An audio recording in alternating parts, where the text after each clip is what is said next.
जय गोपीजन वल्लभ गिरिवरधारी।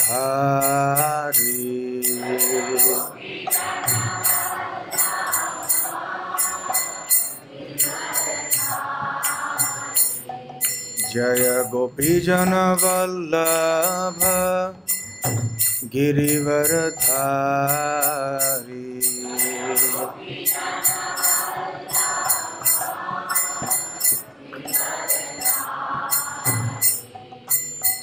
यशोदानंदन ब्रज जन रंजन।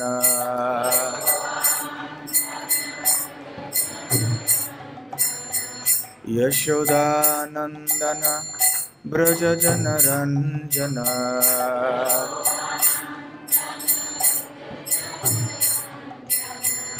यमुना तीर वनचारी।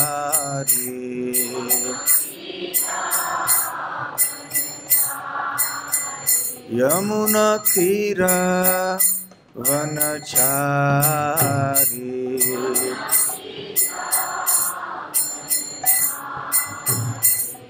जय राधा माधव कुंज बिहारी।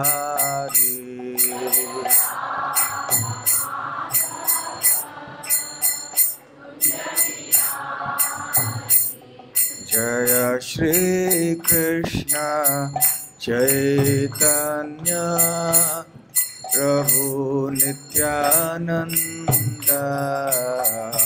श्री अद्वैत गदाधर शिवासादि गौर भक्तवृंद।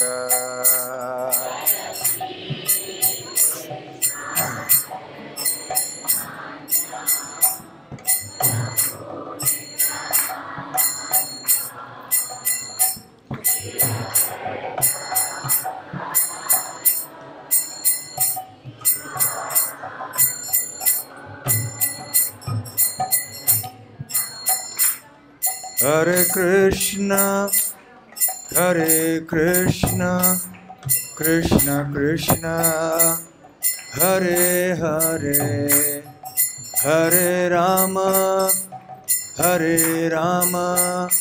राम राम हरे हरे।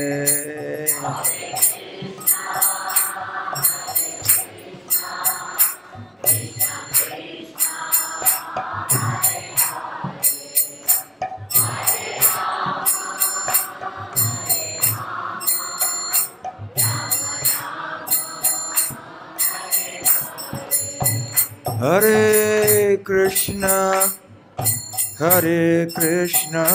कृष्ण कृष्ण हरे हरे, हरे राम राम राम हरे हरे।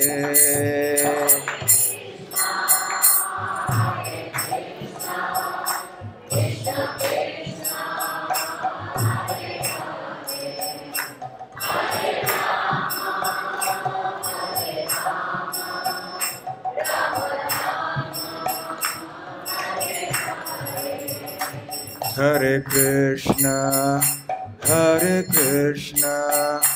कृष्ण कृष्ण हरे हरे, हरे राम राम राम हरे हरे।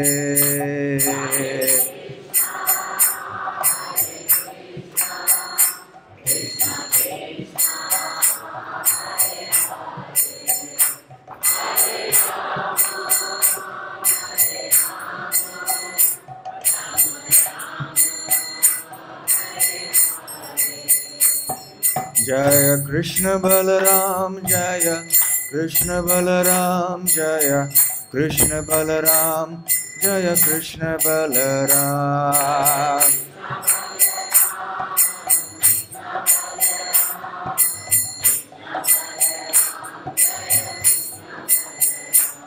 जय राधा श्याम सुंदर राधा श्याम सुंदर राधे।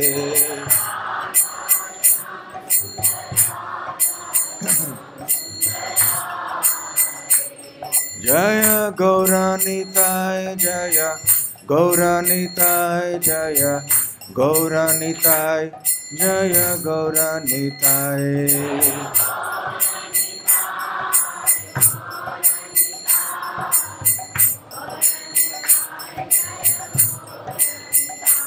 जय जय प्रभुपाद प्रभुपाद प्रभुपाद जय प्रभुपाद।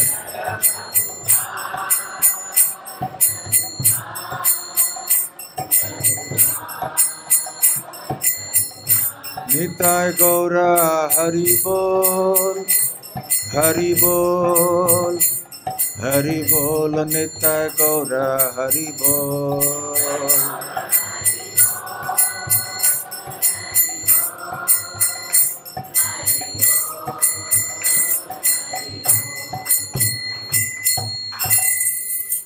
जय ओम विष्णुपाद परमहंस परिव्राजकाचार्य अष्टोत्तर सत His Divine Grace अभय चरणारविंद भक्ति वेदांत स्वामी श्रील प्रभुपाद की जय। अनंत कोटि वैष्णव वृंद की जय। श्री श्री कृष्ण बलराम की जय। श्री श्री राधा श्याम सुंदर ललिता विशाखा की जय। श्री श्री गौर निताय की जय। श्री चैतन्य चरितामृत की जय। निताय गौर प्रेमानंदे। समवेत भक्त वृंद की जय। समवेत भक्त वृंद की जय। समवेत भक्त वृंद की जय। श्री श्री गुरु गौरांग की जय।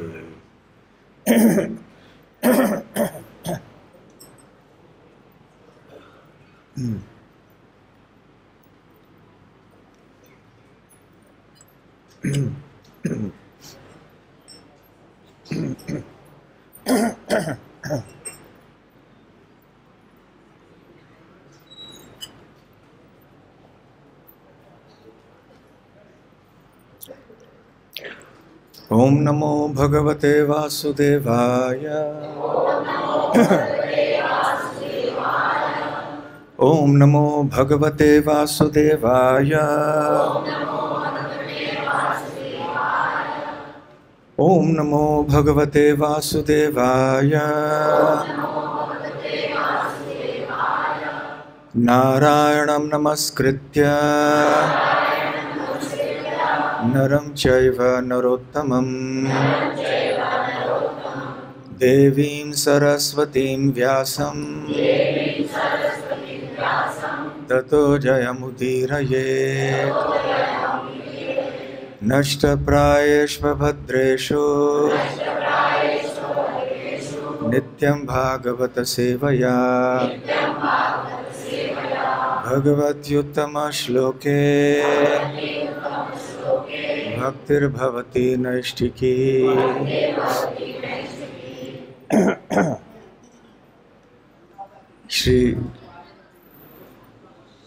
श्री चैतन्य चरितामृत आदि लीला दूसरा अध्याय।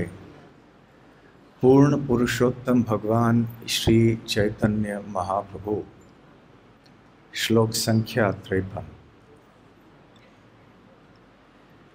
विराट हिरण्यगर्भः च कारणं च इति उपाधयः ईशस्य यत् त्रिभिः हीनं तुरीयं तत् प्रचक्षते।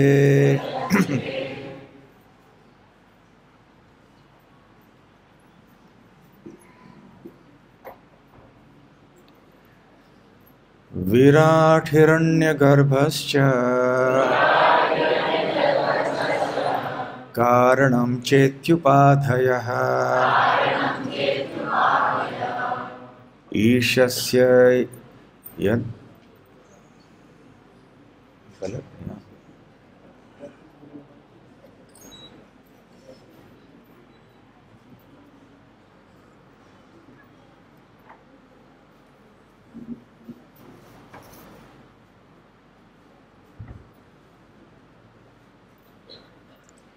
ईशस्य यत्त्रिभिर्हीनं तुरीयं तत्प्रचक्षते विराट हिरण्यगर्भश्च कारणं चेत्युपाधयः ईशस्य यत्त्रिभिर्हीनं तुरीयं तत्प्रचक्षते।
माता जी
थोड़े प्रिंटिंग में गलतियां हैं यहाँ पर, ठीक है जो है।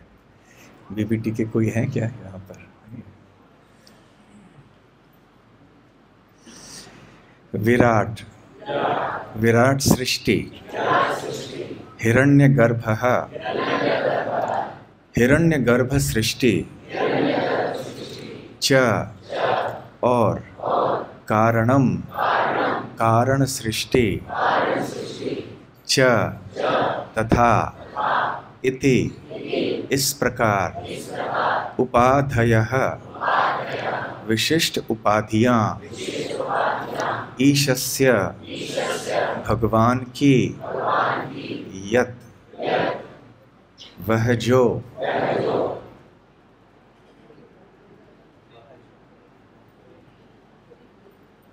इसको जरा ऊपर कीजिए,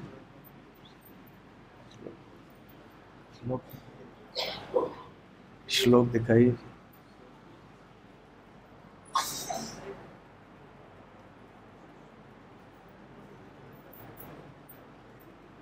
यह व्रत है,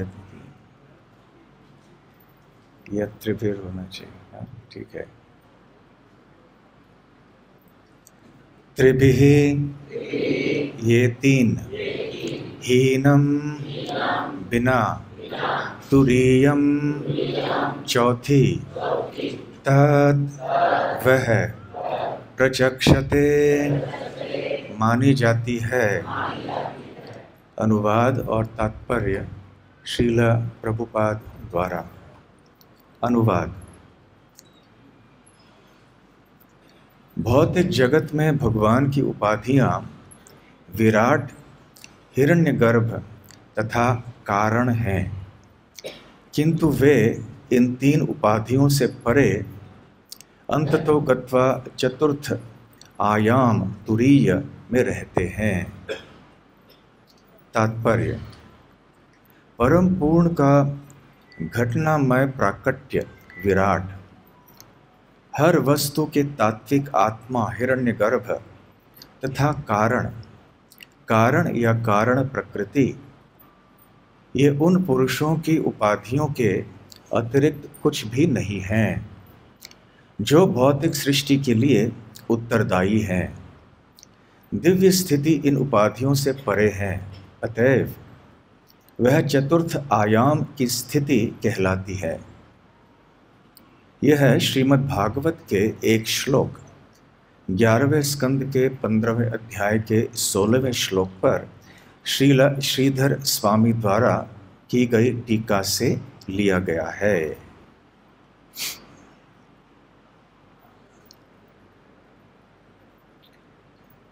आप यहाँ पीछे आ सकते हैं, वहाँ खड़े होने के बजाय पीछे इस तरफ आ जाइए। कोई भक्त वहाँ भक्तों को ले आइए पीछे से। ओम अज्ञानतिमिरान्धस्य ज्ञानाञ्जनशलाकया चक्षुरुन्मीलितं येन तस्मै श्रीगुरवे नमः। श्रीचैतन्यमनोभीष्टं स्थापितं येन भूतले स्वयं रूप कदा मह्यं ददाति स्वपदान्तिकं।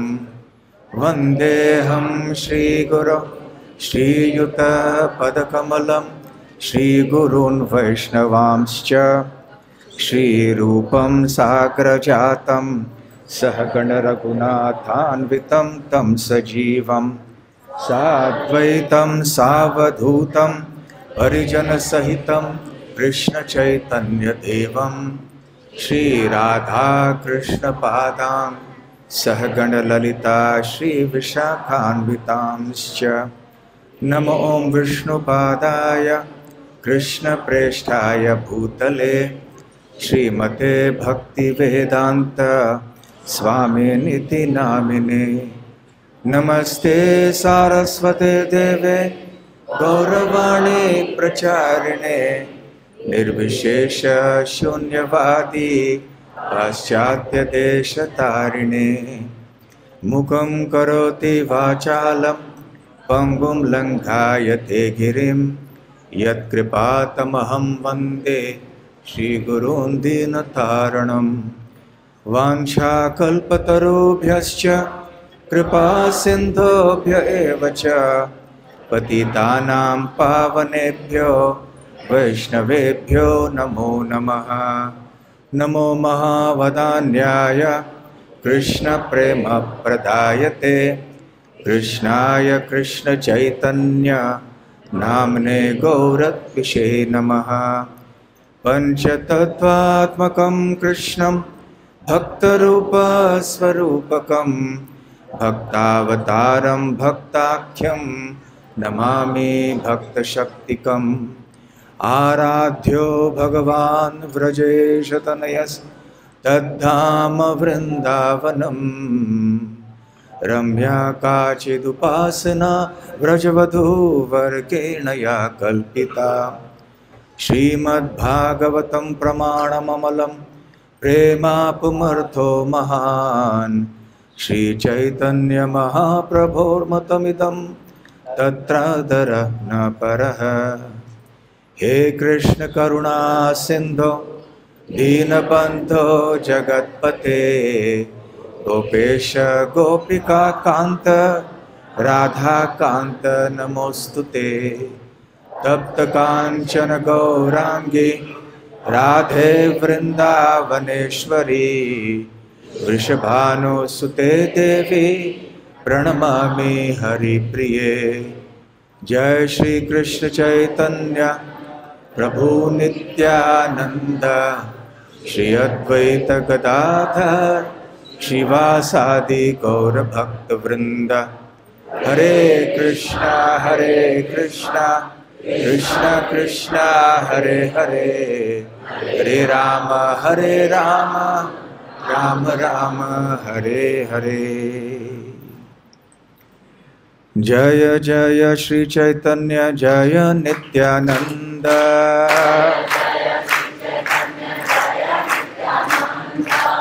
जय अद्वैत चंद्र जय गौर भक्त वृंद।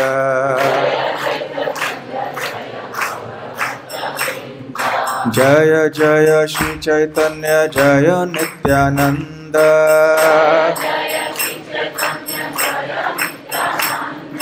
जय अद्वैत चंद्र जय गौर भक्त वृंद।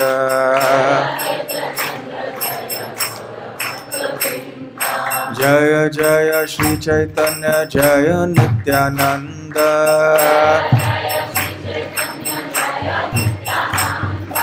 जय अद्वैत चंद्र जय गौर भक्त वृंद।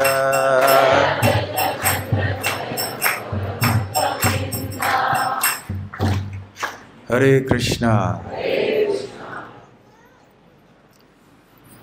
मेरा बहुत बड़ा सौभाग्य है कि अनेक वर्षों के बाद पुनः श्री वृंदावन धाम में आने का सुअवसर प्राप्त हुआ।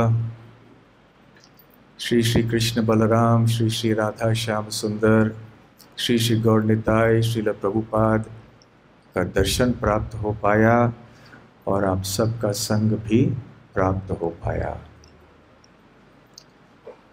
और आप सबके सामने श्री चैतन्य चरितामृत के कुछ बातें कहने का अवसर भी मिला। ये भी मेरे लिए बहुत ही सौभाग्य की बात है। तो प्रसंग ये चल रहा है कि श्रील कृष्णदास कविराज गोस्वामी श्री चैतन्य महाप्रभु का तात्विक परिचय दे रहे हैं बड़े विस्तार में। वो बतला रहे हैं कि श्री चैतन्य महाप्रभु साक्षात श्री कृष्ण हैं। कृपया अपने फ़ोन बंद कर दीजिए, इनका भी फ़ोन बज रहा है। यहाँ कई वर्ष पहले जब कृष्ण हॉल में भागवत प्रवचन हुआ था तो प्रवचन के पहले मैंने बताया था कि जिनका फ़ोन बजेगा क्लास में तो आपको 500 रुपये दान देना होगा। उस समय गौशाला में कोई तंगी चल रही थी, धन की आवश्यकता थी और मैंने गौशाला के एक भक्त को रसीद बुक के साथ बिठाया था क्योंकि मुझे पता था कि घोषणा के बावजूद किसी का फ़ोन बजेगा और अच्छा खासा कलेक्शन हो गया। तो यदि आप अच्छी तरह से दान देना चाहते हैं तो फ़ोन को मत बंद कीजिए। तो खैर, चैतन्य महाप्रभु स्वयं श्री कृष्ण हैं, अवतारी कृष्ण, अवतार नहीं। यद्यपि अवतार और अवतारी में भेद नहीं है, फिर भी इस दृष्टि से अंतर किया जा सकता है कि अवतारी अर्थात श्री कृष्ण अवतारों के, समस्त अवतारों के उद्गम है। श्रील कृष्णदास कविराज गोस्वामी बताते हैं कि जो निराकार ब्रह्म श्री कृष्ण के शरीर का तेज है, वही निराकार ब्रह्म श्री चैतन्य महाप्रभु के दिव्य शरीर का तेज है। उसी प्रकार से जो परमात्मा श्री कृष्ण के विस्तार हैं, बल्कि अंश के अंश के अंश आदि हैं, वो भी श्री चैतन्य महाप्रभु के अंश हैं। फिर कविराज गोस्वामी भगवान नारायण की बात करते हैं। अब आइए थोड़ा सिंहावलोकन करें। सिंहावलोकन, आप इस शब्द से परिचित है ना? जैसे सिंह चलता है तो बीच बीच में रुक के पीछे देखता है, फिर आराम से आगे चलता है, फिर थोड़े कदम बाद रुक के पीछे देखता है। तो उसी प्रकार से पुनरीक्षण हमें भी करना है, संक्षिप्त दोहराव उन विषयों का जिनकी चर्चा हो चुकी है, क्योंकि चैतन्य चरितामृत कक्षा तो हफ्ते में एक बार हो रही है। अब पिछले हफ्ते में और उसके पिछले हफ्ते में कौन सी बातों की चर्चा हुई थी, हो सकता है हमें याद न हो, और कई भक्त यहाँ उस समय थे भी नहीं। तो इसलिए ऐसे पुनरीक्षण करना, संक्षिप्त दोहराव करना, ये भी थोड़ा लाभदायक होता है, ताकि हम आज के विषय को अच्छी तरह से समझ पाएं। और हर छात्र इस पद्धति से परिचित है। जब हम पढ़ाई करते हैं तो पिछला भाग भी देखना पड़ता है कि क्या पढ़ा था पहले। तो श्रील कृष्णदास कविराज गोस्वामी ने ये कहा है कि भगवान श्री कृष्ण ही नारायण है, मूल नारायण है। भगवान नारायण और श्री कृष्ण में कोई अंतर नहीं है। शयी नारायण कृष्णेर स्वरूप अभेद, एकई विग्रह आकार विभेद। नारायण और कृष्ण ये एक ही स्वरूप हैं, एक ही विग्रह हैं। विभेद या भेद है तो केवल आकृति में, आकार में, रूप में। श्री कृष्ण द्विभुज हैं, बांसुरी बजाते हैं। नारायण चतुर्भुज हैं, शंख चक्र गदा पद्म धारण करते हैं।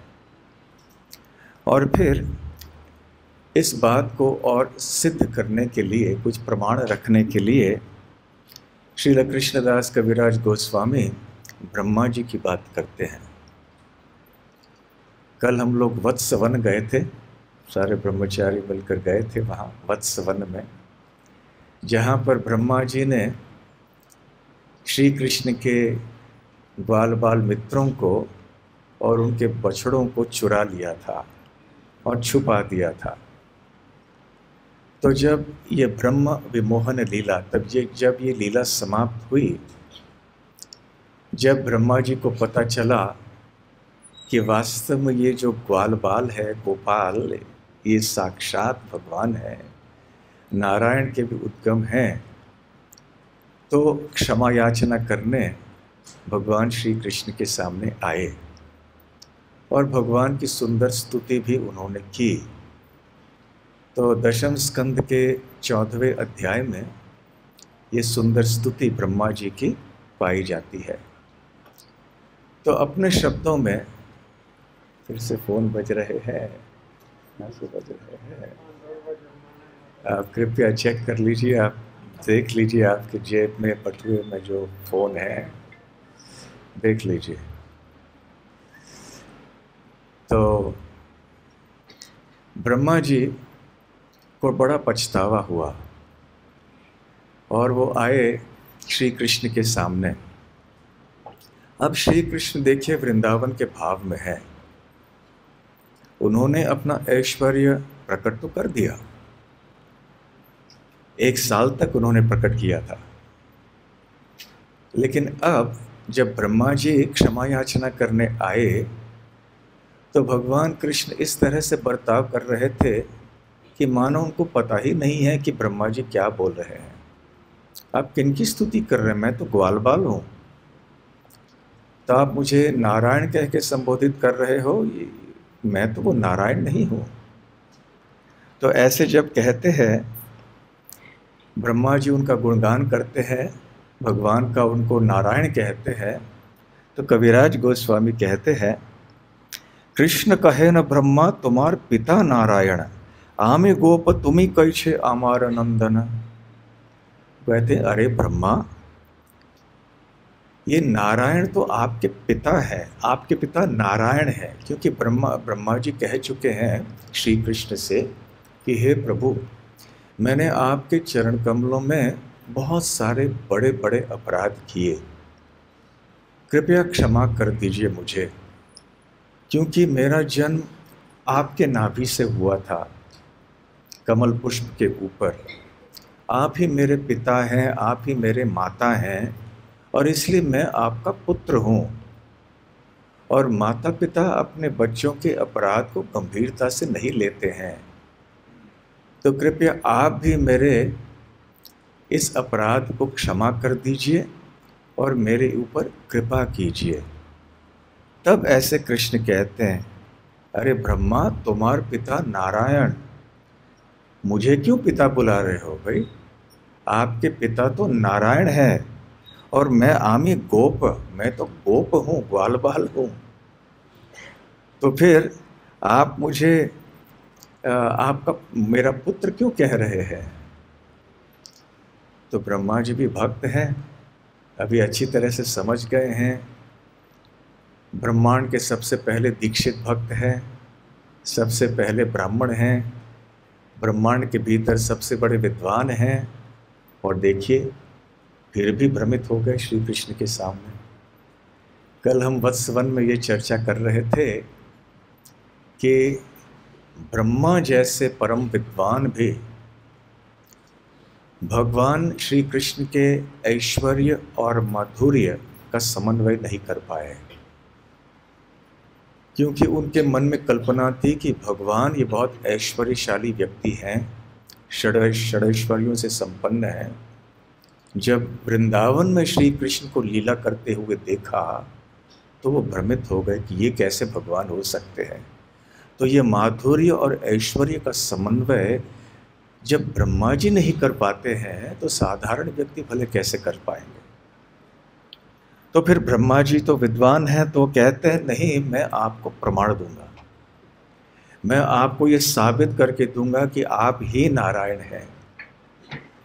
और वो कहते हैं कि देखिए, आप ही अनंत कोटि ब्रह्मांडों में जितने भी जीव हैं उनके आप उद्गम हैं और उनके आप आश्रय हैं। आप ही परमात्मा हैं, सारे प्राणियों के हृदय में आप विराजमान हैं। जिस प्रकार से मिट्टी या पृथ्वी से तरह तरह के मटके बनते हैं और फिर वो मटके जब चूर चूर हो जाते हैं तो मिट्टी पुनः पृथ्वी में लौट के जाती है, तो इसी प्रकार से आपसे सब कुछ उत्पन्न होता है, आप में सब कुछ अंततः विलीन हो जाता है। नारायण शब्द का तात्पर्य है कृष्ण ये है कि नर अर्थात व्यक्ति या जीव या प्राणी, और नार अर्थात उनसे उत्पन्न होने वाले या उनके संबंध में, अयन अर्थात आश्रय। तो नारायण शब्द, नार और अयन, तो नारायण शब्द का अर्थ है कि समस्त जीवों के आश्रय। और क्योंकि आप समस्त जीवों के आश्रय हैं, उनके उद्गम हैं, इसलिए आप ही मूल नारायण हैं। तो ये पहला सबूत या पहला प्रमाण ब्रह्मा जी ने दिया। किनको? कृष्ण को। कृष्ण को ये बतलाने के लिए कि आप ही नारायण हैं। वृंदावन के भाव में जब श्री कृष्ण रहते हैं, ये बड़े आश्चर्य की बात है। देखिए कि न केवल ब्रजवासी जानते नहीं हैं कि श्री कृष्ण भगवान हैं, स्वयं श्री कृष्ण भी नहीं जानते हैं कि वो भगवान है। क्योंकि भगवान जब वृंदावन में लीला करते हैं तो केवल नकल नहीं करते हैं, नाटक नहीं करते हैं। जब माता यशोदा ने उनको बांध दिया उखल से और उनकी आंखें भय के मारे कांपने लगी, अश्रुधारा होने लगी आंखों से, तो भय की नकल या भय का नाटक नहीं कर रहे थे भगवान श्री कृष्ण, वास्तव में अपनी माता से डर रहे थे, क्योंकि वो वात्सल्य भाव का आनंद लेना चाहते थे, वात्सल्य भाव के स्वाद को चखना चाहते थे, जो कि केवल वृंदावन में इस प्रकार से संभव है। हाँ, कभी कभी अपने भगवत्ता की पहचान भगवान को हो जाती है अपनी लीला की आवश्यकता के अनुसार। तो भगवान की लीला शक्ति कभी कभी भगवान को प्रेरित करती है स्वज्ञान से कि भाई आप भगवान हो, तब भगवान अपनी भगवत्ता का प्रदर्शन करते हैं। परंतु जब ऐसे ऐश्वर्य या शक्ति को प्रदर्शन करने की आवश्यकता नहीं होती है, तब भगवान भी भूल जाते हैं कि मैं भगवान हूँ। यदि इस प्रकार की दिव्य विस्मृति न होती तो भगवान वृंदावन के लीलाओं का स्वाद पूरी तरह से नहीं ले पाते। तो इसलिए कभी कभी भगवान को भी अपने भगवत्ता का याद दिलाना पड़ता है वृंदावन में। वृंदावन के बाहर तो भगवान को सदैव ज्ञान रहता है। अरे दूसरी बार फिर और फोन बज रहे हैं। चैतन्य महाप्रभु के साथ भी ऐसे हुआ। जब वो गया गए थे और उनकी दीक्षा हो गई ईश्वरपुरी के द्वारा, तो इतने वो भाव विभोर हो गए कि सीधे वृंदावन की ओर चल पड़े और आकाशवाणी आई कि हे प्रभु, आपको वृंदावन जाने का समय नहीं आया है, आपको यहाँ जीवों का उद्धार करना है, इसलिए आप कृपया अब वृंदावन मत जाइए। तब चैतन्य महाप्रभु को पता चला कि अरे हाँ, मैं तो भगवान हूँ और मैंने यहाँ अवतार लिया है किसी विशेष उद्देश्य से, तो पहले मुझे उद्देश्य पूर्ण करना है। तो अपने आप को संभाल लिया श्री चैतन्य महाप्रभु ने। तो खैर, ब्रह्मा जी अभी याद दिला रहे हैं श्री कृष्ण को कि वो स्वयं नारायण है। एक प्रमाण तो दे चुके, फिर दूसरा प्रमाण ब्रह्मा जी देने जा रहे हैं और वो कहते हैं कि हे भगवान, अनंत कोटि ब्रह्मांडों के भीतर जितने भी जीव हैं, उनके पालक और रक्षक आपके विभिन्न अवतार हैं। आपके अवतार अनगिनत हैं, जिनमें पुरुष अवतार भी हैं, महाविष्णु, गर्भोदकशायी विष्णु और क्षीरोदकशायी विष्णु। तो ये सब आपके अंश हैं और आप इन्हीं की रक्षा करते हैं, क्योंकि आपके जो ऐश्वर्य हैं, आपकी जो शक्तियां हैं, आपके अवतारों से कहीं अधिक हैं। और क्योंकि आप जीवों के रक्षकों के रक्षक हैं, जीवों के पालन करने वाले अवतारों के को आप पालन करते हैं, इसलिए आप मूल नारायण हैं। अयन, नार शब्द का अर्थ तो ब्रह्मा जी ने पहले से बताया है। जो जितने भी समस्त जीव हैं, नार। अयन का और एक अर्थ है शरण देने वाले। पहला अर्थ क्या था? शरण या आश्रय। अब दूसरा अर्थ अयन का है कि जो शरण प्रदान करते हैं। तो आप शरण प्रदान करने वालों के आश्रय या शरण हैं, इसलिए आप मूल नारायण हैं। ब्रह्मा जी बहुत सुंदर बातें ऐसे कहते हैं, नारेर अयन यते करह पालन अतएव हो तुम्हें मूल नारायण। इस प्रकार से वास्तव में आप नारायण हैं। और ये तो केवल दूसरा प्रमाण था। अब मैं तीसरा प्रमाण दूंगा हे कृष्ण, ब्रह्मा जी कहते हैं। वो कहते हैं कि जितने भी जीव यहाँ पर भौतिक सृष्टि में हैं, वो अपने अपने कर्मों में लगे हुए हैं। कोई अच्छे कर्म करते हैं, कोई बुरे कर्म करते हैं, और इन कर्मों का फल सबको मिलता है। और ये कर्मों का फल कैसे मिलता है, क्यों मिलता है? क्योंकि एक साक्षी होने चाहिए जो इन सारे कर्मों को देख लें और देखने के बाद फिर निर्णय लें कि इस कर्म का इस प्रकार का फल मिलना चाहिए। आप ही वो साक्षी हैं हे कृष्ण, जो कि सारे प्राणियों के हृदय में विराजमान है परमात्मा के रूप में। और आप सर्वज्ञ हैं, इसलिए आप सब कुछ जानते हैं। आप त्रैकालिक कर्मों के साक्षी हैं जीवों के। त्रैकालिक अर्थात भूत, वर्तमान, भविष्य।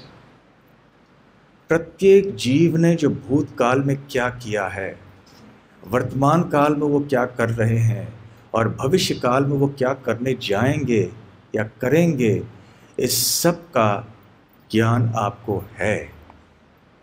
जीवों के त्रैकालिक कर्मों के आप प्रत्यक्ष साक्षी हैं, क्योंकि आप उनके हृदय में बैठे हुए हैं। भगवत गीता में भी भगवान ऐसी ही बात करते हैं ना, उपद्रष्टानुमंता च भर्ता भोक्ता महेश्वरः परमात्मेति चाप्युक्तो पुरुषः देहिस्मिन् पुरुषः परः। कि इस हृदय में ये जो आत्मा है, इस आत्मा के अतिरिक्त एक और पुरुष है जो वास्तव में पुरुष है, जिनको परमात्मा कहते हैं। और ये परमात्मा अंतर्यामी ये क्या करते हैं हृदय में बैठ के? उपद्रष्टा, अनुमंता, भर्ता, भोक्ता, ये महेश्वर हैं। और ये साक्षी हैं। उपद्रष्टा, अनुमंता, वो हमारे कार्यों के लिए अनुमति देते हैं। वो हमारे भर्ता हैं, स्वामी हैं। भोक्ता है वो संपूर्ण जगत के। तो ऐसे परमात्मा आप ही हैं। आप ही साक्षी हैं, आप सब कुछ जानते हैं और आपके दृष्टिपात से इस संपूर्ण सृष्टि का सृजन होता है, पालन होता है और संहार भी होता है। क्योंकि ये आपके प्रत्यवेक्षण में चल रहा है, आपके देख रेख में सब कुछ चल रहा है और आप सारे प्राणियों के गतिविधियों को जानते हैं, उनके भ्रमण को पहचानते हैं और ये सब आपके निर्देशन में हो रहा है। इसलिए आप नारायण हैं। क्यों? नार समस्त जो प्राणी हैं, जो जीव हैं, और अयन को और एक अर्थ होता है गमन या गति या भ्रमण। तो सारे जीवात्माओं के भ्रमण को आप जानते हैं। आपके निर्देशन में ये सब कुछ हो रहा है। और ये तो भगवान कृष्ण गीता में भी कहते हैं। कौन सा श्लोक? ईश्वर सर्वभूतानां हृदयेषु न तिष्ठति ब्राह्मण सर्वभूतानां यंत्रारूढ़ानि मायया। भगवान श्री कृष्ण सबके हृदय में विराजमान होकर सबके भ्रमण का देख रेख करते हैं। उनके निर्देशन में सब कुछ हो रहा है। नारेर अयन जाते करह दर्शन ताओ हाउ तुम्हें मूल नारायण। क्योंकि सारे प्राणियों के गतिविधियों का आप देखभाल करते हैं, देख रेख करते हैं, इसलिए आप मूल नारायण हैं। इस प्रकार से ब्रह्मा जी 3 प्रमाण श्री कृष्ण के सामने रखते हैं। अब श्री कृष्ण पे ग्वाल बाल है वृंदावन में, उनको क्या पता ये सब नारायण कौन है और ये सब इतना बड़े बड़े दार्शनिक बातें थोड़ी ना उनको पता होती है।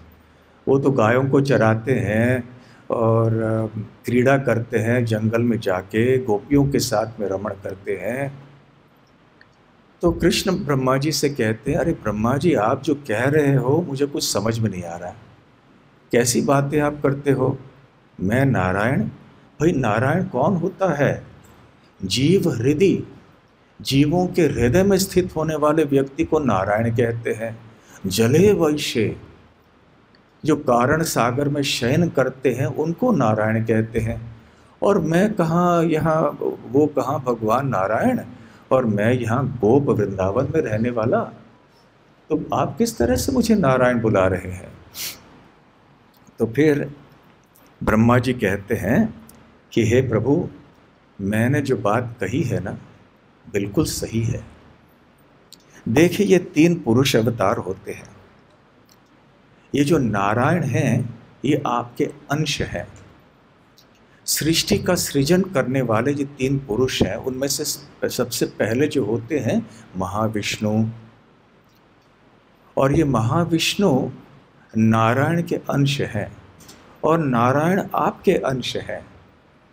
इस तरह से ये संपूर्ण सृष्टि चलती है। तो ये 3 पुरुष महाविष्णु, या जिनको कारणोदकशायी विष्णु कहते हैं, या गर्भोदकशायी विष्णु और क्षीरोदकशायी विष्णु, 3 प्रकार के समुद्र के जल में शयन करने वाले ये 3 विष्णु जो हैं, ये माया के सहयोग से सृष्टि का निर्माण करते हैं। महाविष्णु किस जल में शयन करते हैं? कारण जल में, कारण सागर में। गर्भोदकशायी विष्णु किस जल में शयन करते हैं? गर्भ सागर में, गर्भोदक। उदक अर्थात जल, और क्षीरोदकशायी विष्णु किस जल में शयन करते हैं? क्षीर के सागर में, दूध के सागर में शयन करते हैं। तो ये तीनों पुरुष अवतार जो हैं, ये यहाँ पर सृष्टि में माया के संयोग से सृष्टि का सृजन करते हैं, और ये अंतर्यामी हैं संपूर्ण सृष्टि के। ब्रह्मा जी कहते हैं जो महाविष्णु है ये संपूर्ण ब्रह्मांडों के या संपूर्ण सृष्टि के अंतर्यामी है। जो गर्भोदकशायी विष्णु हैं वो किसी एक ब्रह्मांड के भीतर संग्रहित जितने भी जीव हैं, जीव समूह, उनके परमात्मा है, उनके अंतर्यामी हैं। और जो क्षीरोदकशायी विष्णु है वो हर एक व्यक्ति, हर एक प्राणी के हृदय में अंतर्यामी या परमात्मा है। तो ये इस प्रकार ये सारे जो परमा पुरुष अवतार हैं माया के साथ में रहते हैं, माया का संबंध उनका है। और आगे चल के कविराज गोस्वामी बतलाने वाले हैं एक महत्वपूर्ण बात कि यद्यपि ये तीन पुरुष अवतार माया के संबंध में रह के सृष्टि का निर्माण करते हैं, फिर भी वो माया का स्पर्श नहीं करते हैं, क्योंकि ये विष्णु तत्व हैं। शिव जी स्पर्श करते हैं, इसलिए भगवान शिव विष्णु तत्व की श्रेणी में नहीं माने जाते हैं। परंतु ये तीन पुरुष अवतार माया का संबंध करने के बाद भी स्पर्श नहीं करते हैं, वो सदैव अपने दिव्य अवस्था में रहते हैं। फिर भी क्योंकि माया के साथ उनका संबंध होता है, तो वो तीन प्रकार की उपाधियों को स्वीकार करते हैं जो केवल भौतिक सृष्टि में होता है। तो इन तीन उपाधियों का उल्लेख आज के श्लोक में किया गया है, विराट, हिरण्यगर्भ और कारण। तो विराट का अर्थ होता है जो एक स्थूल उपाधि है, हिरण्यगर्भ अर्थात सूक्ष्म उपाधि, और कारण अर्थात माया। तो इस प्रकार से ये तीन उपाधियों से युक्त रहते हैं ये पुरुष अवतार। परंतु हे कृष्ण, आप इन उपाधियों से युक्त नहीं हैं, आप इन उपाधियों के परे हैं। इन तीन अवस्थाओं से, इन तीन उपाधियों से परे हैं आप, इसलिए आप है तुरिया, तुरीय। यहाँ आज के श्लोक में तुरीय शब्द आता है ना, तुरीय का अर्थ है चौथा। तो आप चौथे स्तर में हैं। आप न तो, आपका संबंध न तो विराट से है, न हिरण्यगर्भ से है, न कारण से है, क्योंकि आप इन तीनों के परे हैं। आप पूरी तरह से दिव्य अवस्था में हैं। देखिए पुरुष अवतार भी दिव्य अवस्था में है, परंतु ये उपाधि स्वीकार करते हैं, परंतु श्री कृष्ण इन उपाधियों को भी स्वीकार नहीं करते हैं। तो ये बहुत महत्वपूर्ण बात है। श्रीमद् भागवत के दशम स्कंद के 50 श्लोक अध्याय क्रमांक 85 में माता देवकी श्री कृष्ण से कहती हैं, जब वसुदेव और देवकी के सामने श्री कृष्ण ने उनके 6 पुत्र ला के रखे थे और उनको बड़ा आश्चर्य हुआ कि हमारे पुत्र ने ऐसे कैसे कर दिया। तो उस समय देवकी माता कहती है, यस्यांशांश आंश भागेन विश्वोत्पत्ति लयोदयः भवन्ति किलो विश्वात्मन त्वं तम वाद्याहम गतिम गता।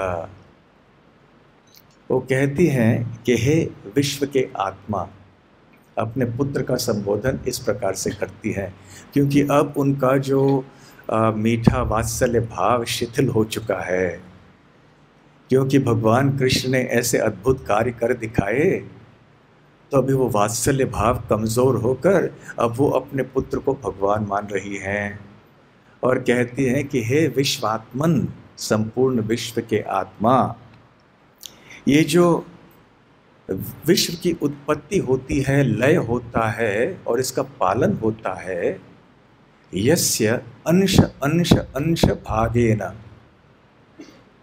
ये आप स्वयं नहीं करते हैं, आपके अंश के अंश के अंश के भाग द्वारा ये सृष्टि का लय, सृष्टि का सृजन और सृष्टि के पालन होता है। और इसलिए मैं आपके शरण में अभी आ रही हूं। यस्य अंश अंश अंश भागेन, तो ब्रह्मा जी बोल रहे हैं ना, उसी बात को यहाँ पर देवकी माता भी दोहरा रही हैं। मूल अवतारी कृष्ण वृंदावन, गोलोक वृंदावन में निवास करते हैं। उनके प्रथम विस्तार हैं बलराम जी। बलराम जी से फिर प्रकट होते हैं संकर्षण, संकर्षण से प्रकट होते हैं आगे चल के, वैसे तो क्रम है, फिर नारायण आते हैं, फिर नारायण से महाविष्णु आते हैं। इस प्रकार से ये एक विस्तारों का क्रम है। इसलिए माता देवकी यहाँ कहती हैं कि संपूर्ण सृष्टि का सृजन, लय और पालन आप स्वयं नहीं करते, आपका कुछ लेना देना नहीं है इस सृष्टि से। क्यों? क्योंकि भगवान श्री कृष्ण केवल गोलोक वृंदावन में रह के लीला करते हैं अपने। वो गायों को चराने जाते हैं, ग्वाल बालों के साथ क्रीड़ा करते हैं, गोपियों के साथ में रास लीला करते हैं, माता यशोदा नंद बाबा को आनंद देते हैं। बस यही काम है श्री कृष्ण का वृंदावन में। इस भौतिक सृष्टि से उनका कुछ लेना देना नहीं है। परंतु जब सृष्टि का सृजन, पालन आदि करना होता है तो भगवान श्री कृष्ण अपने विस्तारों को भेज देते हैं। यदि ऐसा यहाँ सबके लिए होता कितना अच्छा होता नहीं। जो दफ्तर में जाते हैं नौकरी के लिए, तो अपने आप को विस्तार कर देते, भाई आप चले जाओ दफ्तर में, यहाँ घर में बैठ के मैं आराम करूँगा। हम तो ऐसा नहीं कर सकते, तो भगवान श्री कृष्ण ऐसे कर सकते हैं। तो श्रीधर स्वामी यहाँ बतलाते हैं, जिनकी बात यहाँ आज के तात्पर्य में भी हुई है ना। तो श्रीधर स्वामी कहते हैं कि तुरीय शब्द के और भी अर्थ हैं। तुरीय, पहला अर्थ यहाँ ब्रह्मा जी स्वयं कह रहे हैं। वो क्या है? श्री कृष्ण चौथे वर्ग के हैं। किस प्रकार से? क्योंकि वो इन तीन उपाधियों से परे हैं। कौन से तीन उपाधियाँ? विराट, हिरण्यगर्भ और कारण। इसलिए वो तुरीय है। श्रीधर स्वामी कहते हैं और एक कारण है उनको तुरीय कहने के लिए, और वो ये है कि श्री कृष्ण गुणातीत हैं। तीन गुण जो हैं सत्व, रजस, तमस, इनसे परे हैं। और एक अर्थ श्रीधर स्वामी बताते हैं, या वीर राघव आचार्य उस टीका में, उस तात्पर्य में बतलाते हैं कि भगवान श्री कृष्ण तुरीय अवस्था में इसलिए भी हैं क्योंकि वो चेतना के तीन स्तरों के परे हैं। कौन से हैं वो तीन स्तर चेतना के? जागृति, स्वप्न और सुषुप्ति। हम इन तीन चेतनाओं के स्तरों से परिचित हैं। आशा करते हैं तीसरे स्तर का लाभ अभी यहाँ कोई नहीं ले रहे हैं। सुषुप्ति अर्थात गहरी नींद, स्वप्न अर्थात जिस निद्रा की अवस्था में हम स्वप्न देखते हैं, और जागृति अर्थात हम जगे हुए हैं। जागृत अवस्था में हमारे सूक्ष्म शरीर और हमारे स्थूल शरीर दोनों ही क्रियाशील रहते हैं। स्वप्न की अवस्था में स्थूल शरीर निष्क्रिय रहता है, परंतु सूक्ष्म शरीर क्रियाशील रहता है। और सुषुप्ति की अवस्था में स्थूल शरीर और सूक्ष्म शरीर दोनों ही निष्क्रिय रहते हैं। और इसलिए हम देखते हैं कि कभी कभी सब सुबह उठते हैं, हमें लगता है कि थकावट दूर नहीं हुई, क्योंकि अभी तक सुषुप्ति ठीक से हुई नहीं। कभी कभी लगता है कि इतने सपने देख लिए हमने, इसलिए मन थोड़ा विचलित सा है, मन ताज़ा नहीं लग रहा है। तो इन तीन स्तरों के परे है तुरिया, चौथी अवस्था, आध्यात्मिक अवस्था। और ये जो तुरिया की अवस्था है, आध्यात्मिक अवस्था है, ये इन तीनों चेतना के अवस्थाओं का आधार है। इस तुरिया के अवस्था पर ये आधारित हैं, ये जागृति, स्वप्न और सुषुप्ति। तो भगवान श्री कृष्ण सदैव तुरिया की अवस्था में रहते हैं, अर्थात दिव्य अवस्था में। इसलिए जब भगवान निद्रा का लाभ लेते हैं तो उनकी निद्रा हमारे निद्रा की तरह नहीं है। हम जब सो जाते हैं तो बस सो जाते हैं, हम तमोगुण में रहते हैं गहरी नींद के समय। परंतु भगवान श्री कृष्ण जब सो रहे होते हैं, उनके पुरुष अवतार भी जब योग निद्रा में होते हैं, तो उनकी चेतना ठीक रहती है, दिव्य अवस्था में ही रहती है। इसलिए श्री कृष्ण की तुरिया अवस्था का वर्णन यहाँ भी किया गया है। तो ऐसे तुरिया, भगवान श्री कृष्ण की तुरीय अवस्था का वर्णन इस तरह से हुआ है। तो अब यहाँ समय समाप्त हो गया। कुछ प्रश्न यदि आपके हैं तो आप पूछ सकते हैं। विषय यहाँ थोड़ा कठिन है, ये विराट और हिरण्यगर्भ आदि इन सब चीज़ों की सृष्टि के सृजन के बारे में जो विषय हैं, इनको समझना आसान नहीं है। फिर भी जितना हो सके जैसे हम समझने का प्रयास करेंगे, प्रभुपाद जी की कृपा से हमें प्रयास करना चाहिए। हरे कृष्ण। हाँ जी।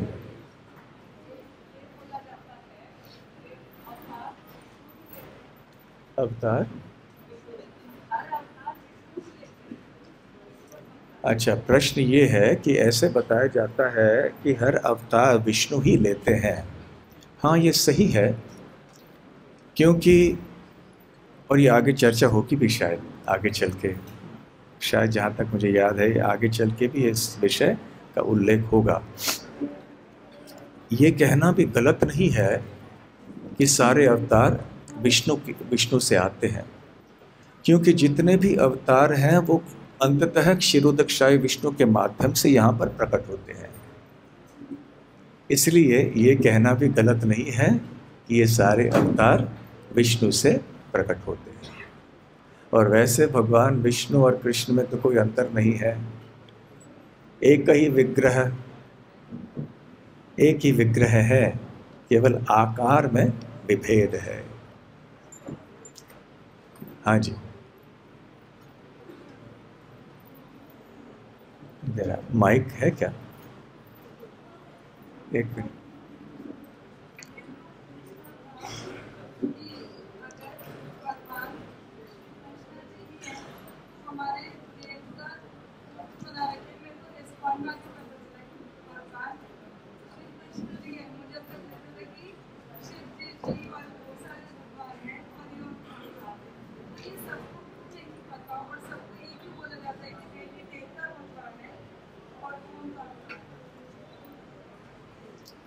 आपका प्रश्न है कि आपको ये पता नहीं था पहले कि कृष्ण भगवान हैं, तो ऐसा क्यों है कि लोग मानते हैं कि देवी देवता भी सारे भगवान हैं? क्योंकि भगवद गीता और श्रीमद् भागवत के सिद्धांतों को वो परंपरागत अभी तक सीख नहीं पाए हैं। तो श्रीमद् भागवत का सिद्धांत तो स्पष्ट है, तो जैसे हम ये ज्ञान पाएंगे तो सारी चीज़ें स्पष्ट हो जाएंगी। ठीक है, बस ऐसे कक्षाओं में आते रहना है, प्रभुपाद जी के ग्रंथों को पढ़ना है। हाँ जी।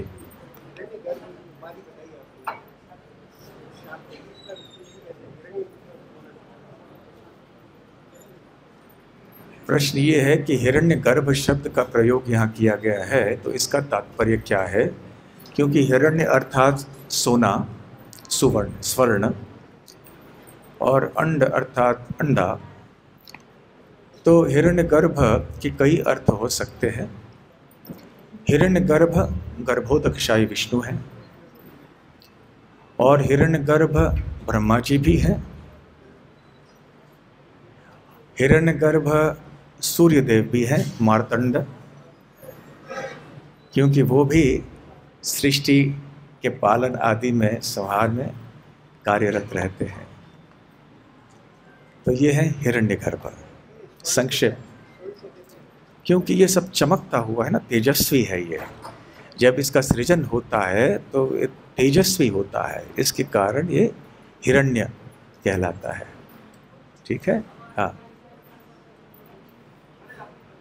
थोड़ा जोर से बोलना होगा आपको।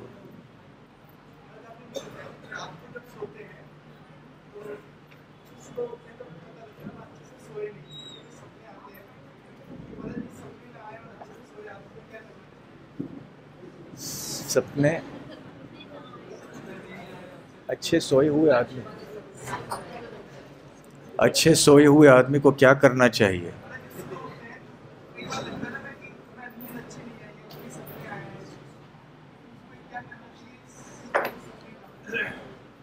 मैं समझ नहीं पाया ठीक से।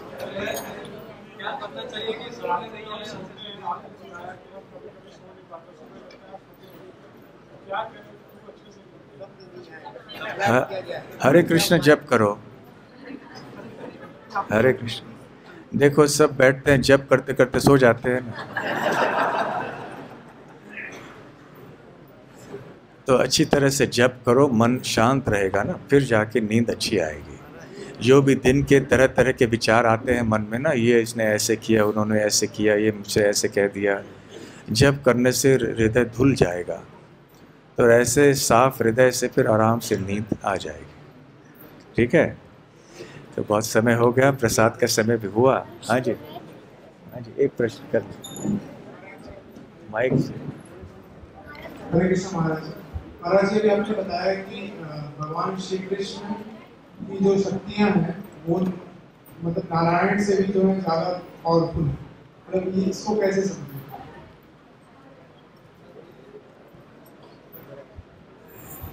इसलिए कि भगवान श्री कृष्ण जिस रूप को स्वीकार करते हैं, उस रूप के कोई कार्य होते हैं, उद्देश्य होते हैं। तो उस उद्देश्य को पूर्ण करने के लिए जितना ऐश्वर्य चाहिए, जितनी शक्ति चाहिए, उतना वो स्वीकार करते हैं। इस दृष्टि से कहा गया है ये, वो प्राकट्य उतना ही कराते हैं जितना कि आवश्यक है उस रूप के लिए। ठीक है, यहाँ अंतिम प्रश्न यहाँ पे।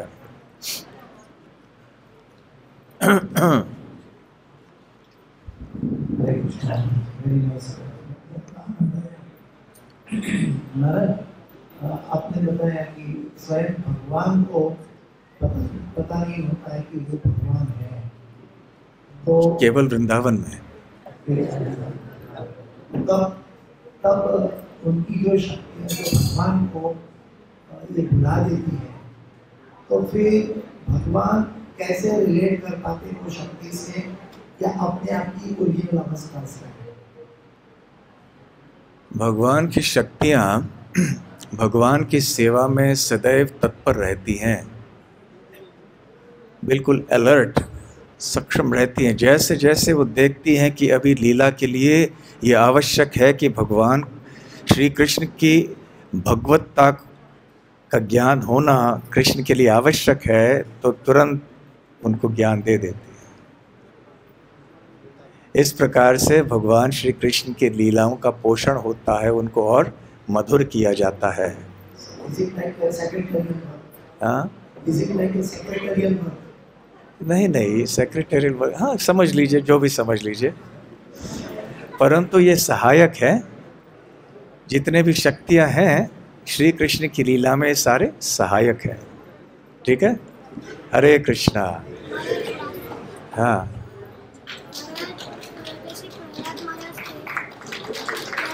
एक मिनट। अच्छा, आप सबसे निवेदन है, देखिए जब आध्यात्मिक प्रवचन होते हैं ना, भागवत प्रवचन हो या भगवत गीता प्रवचन हो, पहली बात तो मोबाइल फ़ोन बजने नहीं चाहिए, और जब तक प्रवक्ता बोल रहे हैं बात नहीं करनी चाहिए। और देखिए कितना आवाज़ आ रहा है। और तीसरी बात, एक निवेदन है कि प्रवचन के बाद तालियां न बजाएं आप। ठीक है, जैसे बाहर की दुनिया में लोग ताली बजाते हैं ना, ताली बजाइए ताली बजाइए, तो कुछ ठीक नहीं लगता। और दूसरी बात, प्रवक्ता का अहंकार भी बढ़ जाता है। हाँ जी, हाँ।